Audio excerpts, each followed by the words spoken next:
Founded in 1976, Ortho Remedy is a full-service prosthetic and orthotic lab specializing in amputee rehabilitation and orthopedic bracing. Here, we evaluate patients, manufacture prosthetics, and perform one-visit adjustments under one roof. Ortho Remedy also maintains its reputation through innovation and continuing education.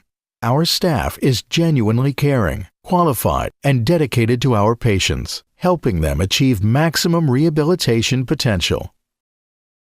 Well, I didn't think I'd ever be able to walk again, or do anything again. Then I went to Ortho Remedy, the leader in state-of-the-art prosthetic limbs and braces. They helped me learn how to walk all over again, helped me pull myself together, literally put me back on my feet. They worked with my doctor and my insurance company, so I didn't have to. You know, I may not be able to win the 50-yard dash, but I can sure get across the finish line. Ortho Remedy, the Center for Prosthetic Excellence. Call 1-800-662-7993. From the hip down, I have a prosthetic limb all the way down from my left-hand side. I was born like that. It was more congenital, like a birth defect, they call it nowadays, but that's how I was actually born that way. And from there on in, my whole life, I'm 35 years old, and that's what I was accustomed to. To me, it's like having a prosthetic is like having second nature, you know? It's like, I don't even know myself all these years that it's there sometimes until something goes wrong with the prosthetic, but with the new prosthetic, the technology today from the Ortho Remedy, it doesn't even second guess me. I don't have no problems whatsoever. I lost my right foot when I was 10 due to a congenital birth defect, so I've always been in either a brace, and I've been wearing prosthesis since I was 10, 34 years. Actually, I had a podiatrist who made a mistake, used bad sterile method, gave me an infection. Fought it for, I was in the hospital for 9 weeks. You just say, this isn't worth it, and they're not going to be able to save it anyway. So you figure you might as well save as much of your leg as possible and start to try to live a normal life again. So I talked to my wife about it, and my kids, and that's the decision that we made. And really, in the long run, it was the best decision. It was a hard decision, but it was the best decision I made. I was born with a birth defect, so for the first 9 or 10 years of my life, I had multiple surgeries to kind of try to correct that, and it just didn't work. So when I was 10, they did the amputation.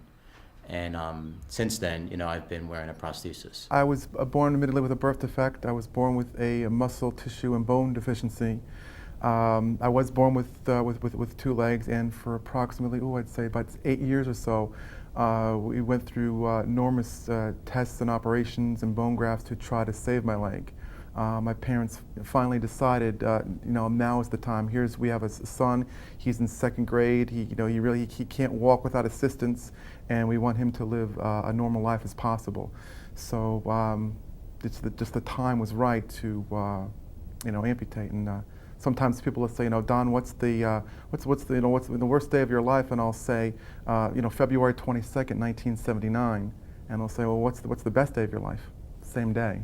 While in the hospital, I picked up some sort of a staph infection, and they thought I had reactions to the medicine they gave me, but they thought they had killed it because all of the tests came back negative. However, it had gotten into my heel, and when they discovered it 18 months later, it had eaten the whole heel. So the surgeon who did it said I had a choice. No leg or no life. So I went to New York and had the surgery done, and surgery was done in February, and by May I was walking again. Then I was fine for 3 years, and I got 2 cracked vertebrae with an infection in the spine, and by the time I finished that 2 months later, I couldn't walk anymore.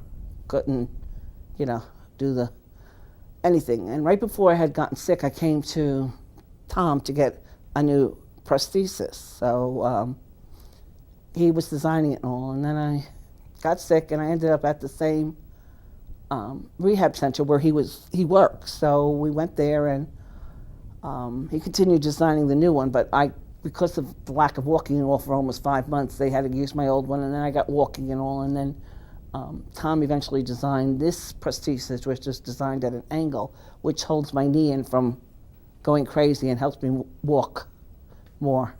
And he also, while I was in rehab, yelled at me that if I didn't start walking, I might as well just go home and sit on a chair that lifts me up.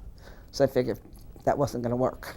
The EndoFlex is really our our brainchild. That was a product that we developed, now probably 20 years ago, at a time when dynamics was not even an issue in prosthetic devices. At that time, prosthetic devices were basically static limb replacements. Any function in dynamics was very minimally addressed. And to be honest with you, it was an accident how it was developed. We were doing a lot of prosthetic work at a rehab center in the area, and the componentry that was being used at the time to set up a prosthesis was very expensive components. And I would have to send them out for a new patient for prolonged periods of time while they adjusted to the prosthesis. So it was a very high component cost of things laying out there. So I was trying to think of a way that we could make something that's low cost, that we could finish later and just leave it in there rather than have to take it out and replace it with duplications and all this. So we decided to make a plastic tube welded to a plastic socket, so they have pretty much a structurally complete prosthesis, and when it gets finished, we'll do a foam, rigid foam build up over it for the shape, and then a rigid lamination over it.